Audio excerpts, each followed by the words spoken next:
Hey guys, I just wanted to make a quick video about the importance of compounding and why people should care about it, even though I think most people don't really understand it. So, the first thing is, what is compounding? And essentially, it's when your money makes money on your money on your money. So, compounding is the interest that you get back on your investment. So say you've got $1,000 and you're getting 10%. So that 10% is really $100. So whenever it compounds, usually it's the year, your $1,000 would be $1,100.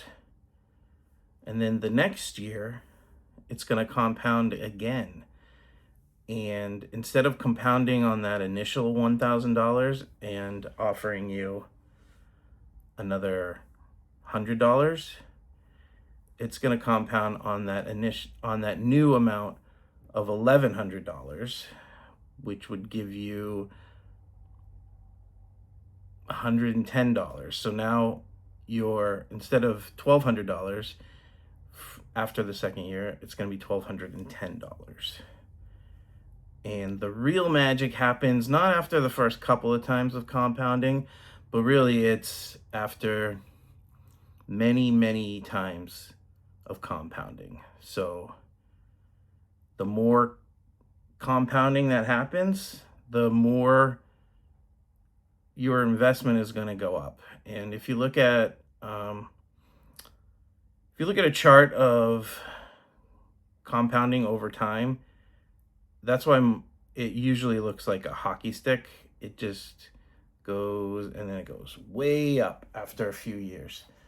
And the reason is because the compounding has happened so many times that it's compounding upon compounding upon compounding, and just over and over and over and over and over again till the very end. You're essentially making like triple the initial investment the longer you have money in the bank or in your investments. So I don't think most people understand how important that is. For most people, when they're talking about investing, if you tell them that they're going to make 10%, they just think of it as a straight line that goes like this, which is, good.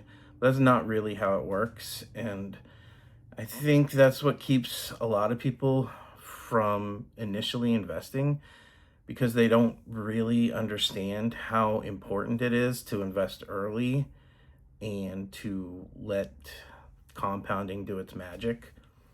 The longer you have it invested, the more magic will happen towards the end. That's also the reason why somebody like Warren Buffett, who is, I don't know, one of the richest men in the world, most of his money has compounded after a pretty late stage of his life. If you look at charts of Warren Buffett's net worth over his life, sure, he had a lot of money a long time ago when he was in his 50s, but it is nothing compared to what he has now. It's that hockey stick where if you look at it, it's going up steadily, and then towards the last 10, 15 years, it has just gone skyrocketing up. And that is the magic of compounding. And you do not have to be rich for that to work for you.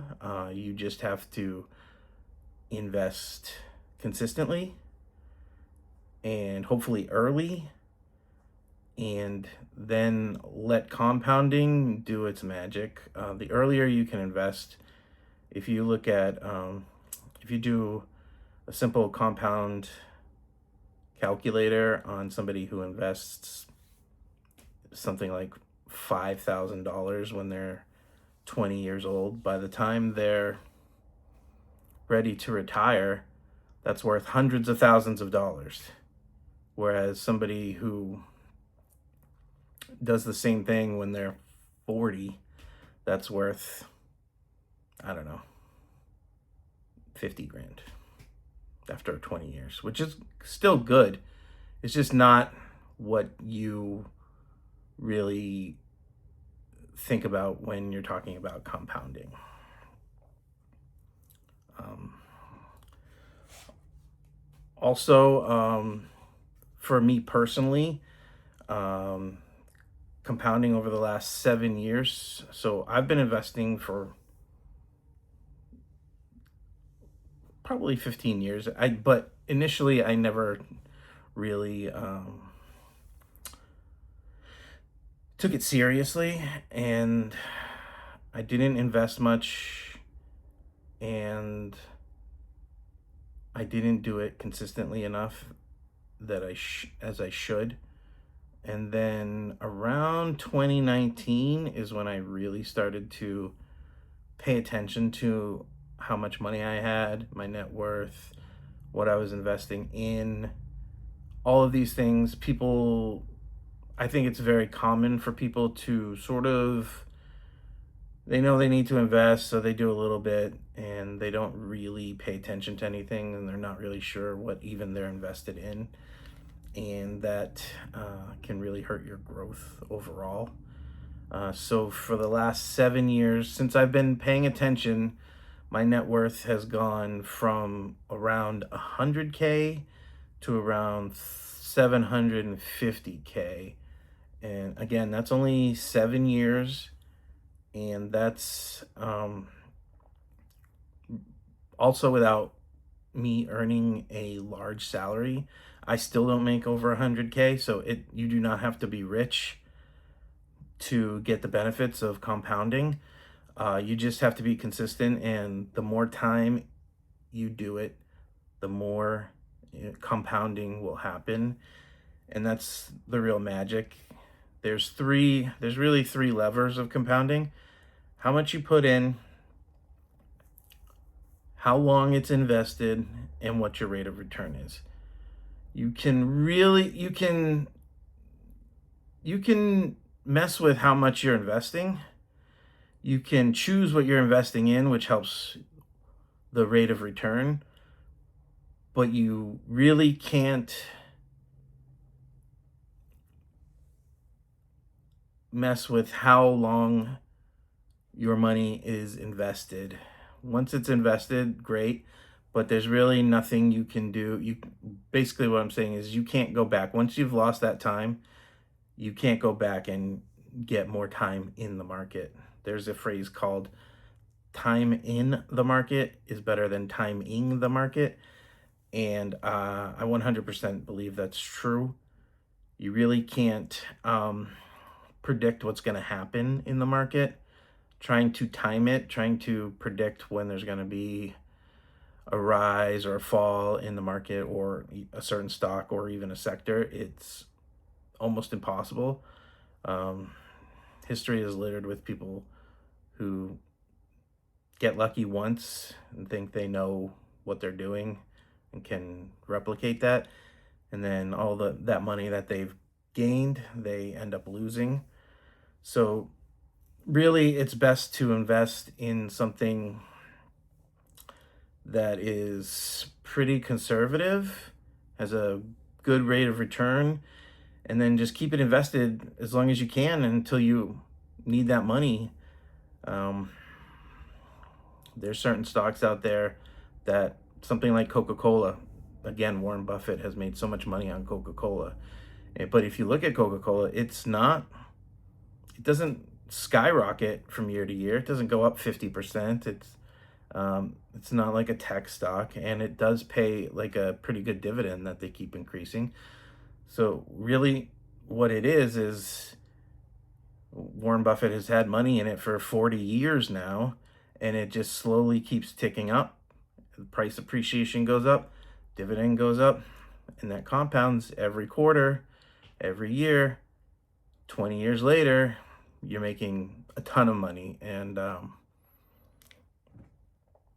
I have an investment in Mo, which is Altria. stock. That is a cigarette company that has been paying an increasing dividend, I want to say for like 60 years now. Definitely 50, but maybe even 60 years. Every year they increase the dividend about 4%, 4 or 5%. And appreciation goes up a little bit, dividend goes up a little bit. And I've held them since 2020, and I want to say my first dividend was only like $1 a quarter. So that's what, $4 for a year. And my last dividend payment was $306 for the quarter. So now I'm getting over $1,200 a year. I think it's gonna increase again next quarter. And what I'm doing is I'm just dripping it. I'm reinvesting the dividends back into itself. So the price of the stock goes up, the dividend that they pay you goes up, and then all of that dividend, once it's reinvested, increases the dividend the next time. So if the dividend for Mo goes up, it'll probably be about 4 cents a share is what I'm guessing. My next dividend payment will be over $320. And again, it'll be 320, then it'll be like 325, then 330, then 335, and then they'll increase it again, and then it'll be something like $350. And that's not me being a good investor. That's not me knowing anything that a normal person doesn't know. So just reinvesting the dividends and letting the stock do its thing, it's made me a lot of money on one particular stock, and overall it's made me a decent amount of money in the market, just letting stocks do their thing. They just increase. As long as you pick good companies, that might be hard to do. And I'm not telling anybody what companies to pick. But for me, a lot of my money is in VOO, VOO. The overall S&P 500 for the United States stock market. That's the Vanguard version of it. And again, I'd say probably like a quarter of my investments are just in that ETF, where it steadily goes up about 10% a year, pays a really low dividend. I'm not really in VOO for the dividend, but the stock goes up, dividend goes up, reinvest it, put more money into VOO when you can, and you just watch your net worth go up. I have VOO in retirement accounts, taxable accounts. That's sort of the mainstay for most of my investment is VOO. And I personally don't think that you can really go wrong. It's not like a tech stock. It's not gonna skyrocket. But after 7 years, you probably will have double what you put in there.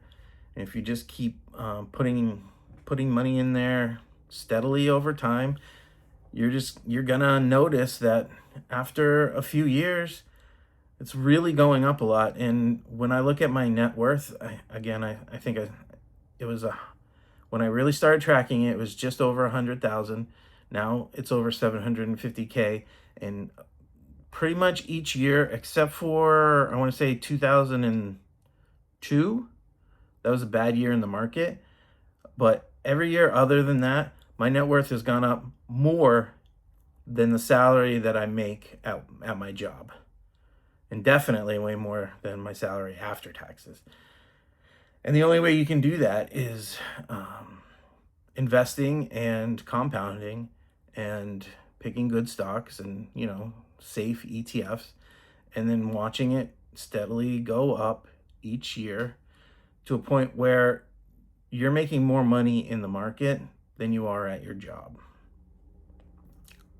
If I lost my job tomorrow, I would still make more money than I would if I didn't have that job.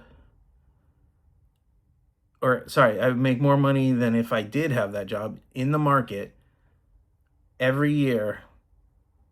And granted, if I did lose my job, I'd probably have to start digging into my savings, but that still wouldn't touch the market as long as you've got a good emergency fund.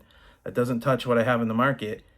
And that's another thing, when you're talking about compounding, is you really don't want to get in the way of it. You don't want to, a lot of people do this, is they'll put money into their 401k or their Roth IRA, and they'll start the compounding, and then 5 years down the road, oh, they want a boat or they want a house, and then they steal from themselves. And what they're really stealing, it's not even, and it's not stealing, they're borrowing from themselves, but what it really is you're throwing away 20 years of compounding if you take 10 grand out of something or 20 grand out of a retirement account. That 20 grand is not just 20 grand. It's 20 grand plus 20, 30 years of compounding, and 20 grand turns into $60,000 after you account for the compounding that you're not getting.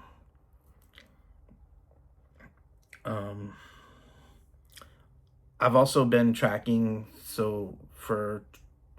since 2020, the end of 2019 actually, I've also been tracking my personal dividends, and through all my different accounts, through my taxable account, through my Roth IRA, through my 401k.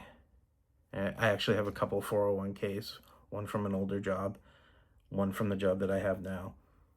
And in my taxable account, which is the account that I sort of focus on. This is the account where I have more individual stocks. My retirement accounts are very conservative. Primarily, those accounts are just 100% ETFs, boring stuff, again, like VU,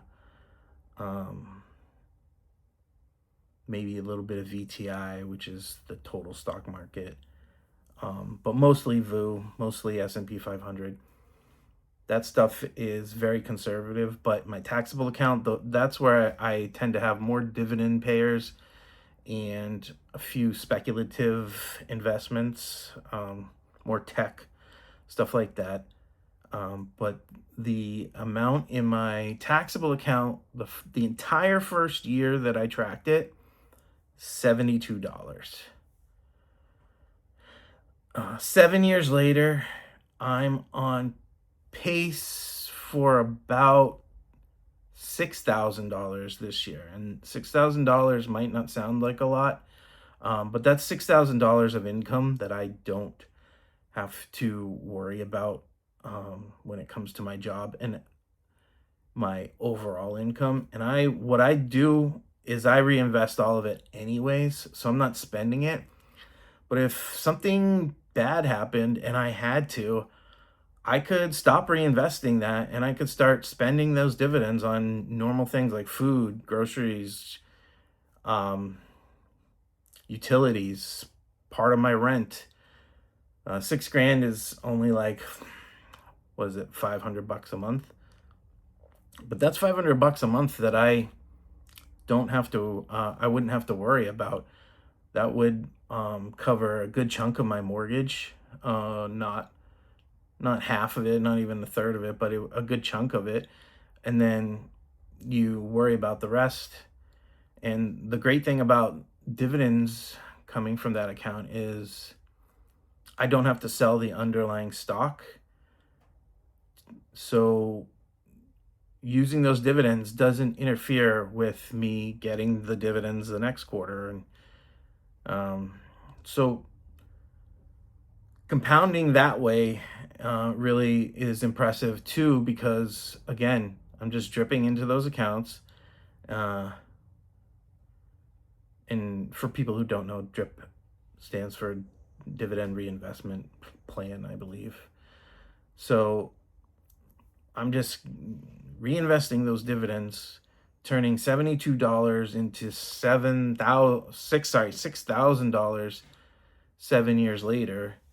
It'll probably be close to $7,000 next year, as long as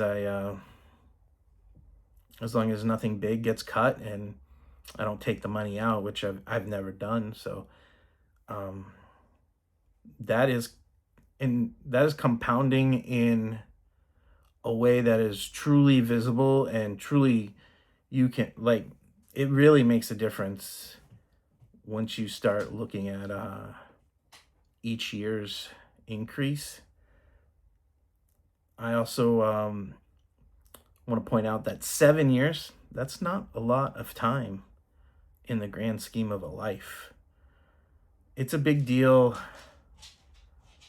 and it's not nothing, but when you're talking about saving for your retirement, that's another thing is I didn't really start until my mid 30s, and you can see a little gray in my hair here. I'm in my mid 40s now.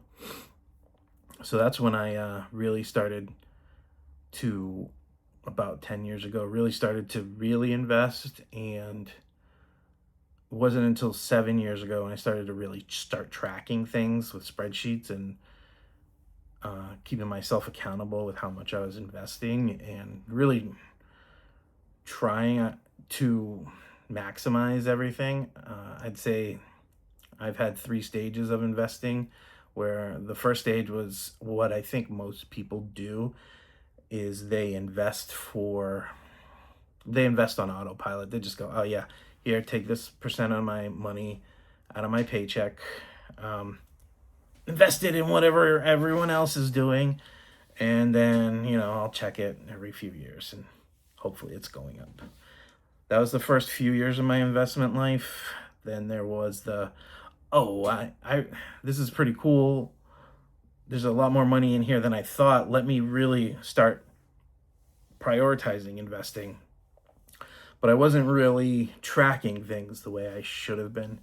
And I ended up just, what I was doing is actually just putting more money in and being more mindful of where it was going.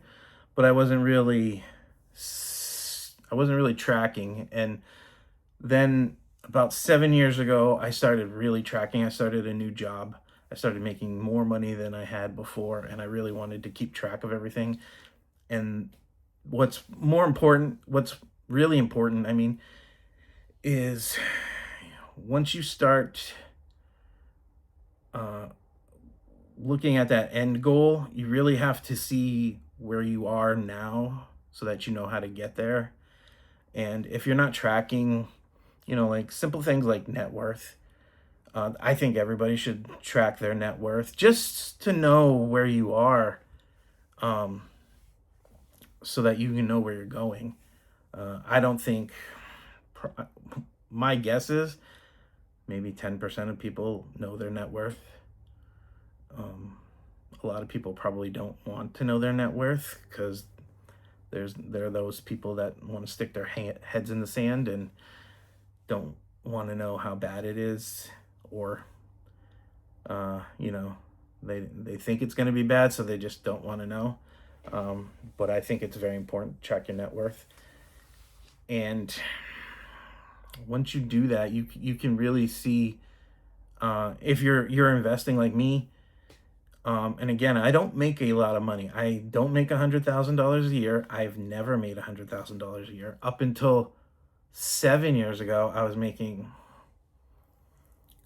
around $50K a year.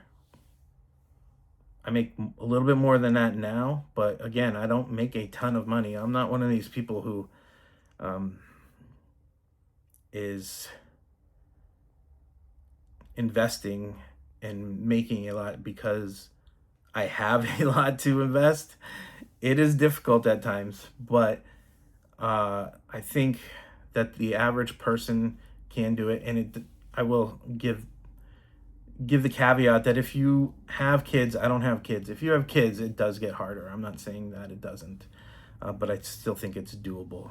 Maybe at a lesser extent, or maybe not. If you and your partner are making good money, then you can, or decent money, not good money. The average salary, I think 2 people, the average salary, even if they have a couple of kids, I still think they can they can make a really good dent in what they need for retirement if they invest, if they start early and they stay consistent. Something else that shows the power of compounding is the Roth IRA. And a lot of people don't know this, but if you have a kid, any age, and they have taxable income, you can open up a Roth IRA for them, and you can put up to, I think it's $7,500 now. The numbers that I looked up at the time, I used $7,000 because that's what it was, but I think it's up to $7,500 now. If you have a kid, and a lot of so this is exactly what happened to my friend. They have a baby, and the baby did some modeling, and they got paid for that modeling. Now, as a parent, you can do whatever you want with that money. You can spend it right away. You can put it in a savings account for the kid. What I would do is I would open up a Roth IRA, and you can put up to $7,000 if that's how much taxable income they have. You can put that into a Roth IRA and just let it sit. And sure, that sounds boring and you can't use it on the kid right away, but if you manage to put $7,000 into a Roth IRA and your kid didn't even know about it, by the time they're 60 years old, which is the earliest you can take out of a Roth IRA, the part you put in, the investment,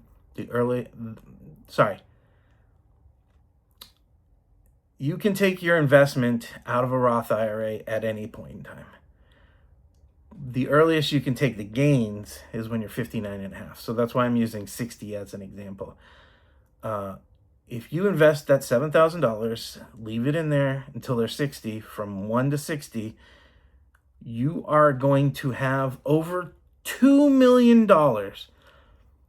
Now, $2 million on a $7,000 investment, and granted that 60 years is a long time, but it's almost like this is just extra money on top. That's not investing more money. That's just one investment of $7K and just letting it sit. And yes, I know that when somebody is 60 years old from today, $2 million is not going to buy as much as it does today, but having $2 million is a lot better than not having $2 million. So if I ever had a kid and somehow I could, somehow they were, doing baby modeling or whatever little kids can do, commercials or something like that, and they had $7,000 worth of income in a year, I'd put it right into that Roth IRA, or let them keep the $7,000 and just you yourself put $7,000 into that Roth IRA. As long as there's that taxable income, doesn't matter where the $7,000 comes from. It's all after tax. So just put it into that Roth IRA and let it sit. Don't even let them know it exists. You don't have to until they're an adult. And then as long as they're, responsible adult, they can just let it sit until they retire, and they'll be, set for life as long as they're doing their own investments. Can you imagine just having an extra $2 million by the time you retire? Doesn't matter how old, doesn't matter when that is. That's a lot of money. And I think that the magic of compounding, again, is the longer it's in there, even though it's not a lot of money, the more opportunities it has to compound. And if you look at, maybe in the next video I will throw up some examples. If you look at a long timeline of compounding, like 30 years, it's the last 3 or 4 years where most of that increase is coming from. It's a steady incline, and then once you hit like last 4 or 5 years, something like that, it starts going, straight up. And every year you can let it compound is another year of just exponential growth. So that brings me to the most important part of compounding, and it's the thing that you can't get back, is the time. So I don't know if anybody sees this video and they're not sure what they should do. I would say just invest in something low risk and do it as soon as you can. There's an old adage, the best time to plant a tree was 20 years ago. The second best time is today. And investing is a lot like that, at least from my point of view. You're never gonna, I think that's probably the biggest regret for most investors is they wish they had started earlier. I know that's my biggest regret because, again, I didn't start until I was mid-30s. Most people are probably somewhere in that camp. A few people get it early and they start investing early, and I wish I could tell every 18, 20-year-old person, hey, just put what you can away into your 401k or your Roth IRA or a taxable account. I think a taxable account is great because you can, if you're smart and you end up investing a decent amount of money, you can actually use that at any time. So you might be 40, 30, whatever. You might be really young and have a lot of money in there, and you can use it at any time, whereas investment accounts are usually 59 and a half. You can't touch until then. 401ks, 403bs are like that, where you can't touch them. You can't touch anything until 59 and a half. Roth IRAs are after tax, so they let you take your investment out when you want. You just can't touch the growth till 59 and a half. So your money sort of gets locked up, whereas like in a taxable account, it doesn't. So I would just say anybody who's young and wants to invest, they should put it away in something, not really worry about if it's going up a lot or if it goes down after you invest it. Just put something away. Use a broad ETF, something like the S&P 500 or the entire stock market. Put it away. Put as much as you can away. Nothing that you need over the next 5 years. If you plan on buying a house, don't put your house money in the market. That's probably better for a high yield savings account. But anything that you don't need for the next 5 to 10 years, or you'll never need, get some extra money, just put it away. Just put it in, buy a little bit of stock, and you don't have to. It's not like the old days where you had to buy like an entire share. Now you can buy fractional shares. You can put $5 away. You can put $5 into anything you want, and you'll get 0.0001 share of it. But that sounds like nothing. But once you start talking about compounding for 30 years, every dollar you put away at 20 years old, by the time you're ready to retire, it's worth something like 88 times what you put in. So if you're a 20-year-old and you can put $5,000, I don't know what 88 times that it's something like 440 grand, something like that, for every $5,000 you can put away. Do it. Your future self will thank you. And once again, you just let that magic of compounding do its thing. Put money away and let it build, and you're going to have a leg up on 90% of the population out there who either invest too late or just never invest at all. I wish I could. I have a few close friends and some relatives who just will not invest, and I'm trying to get them to do that, because I understand how life changing it can be, and hopefully more people out there realize it. So that's all I wanted to say. Just talk about the magic of compounding, and hopefully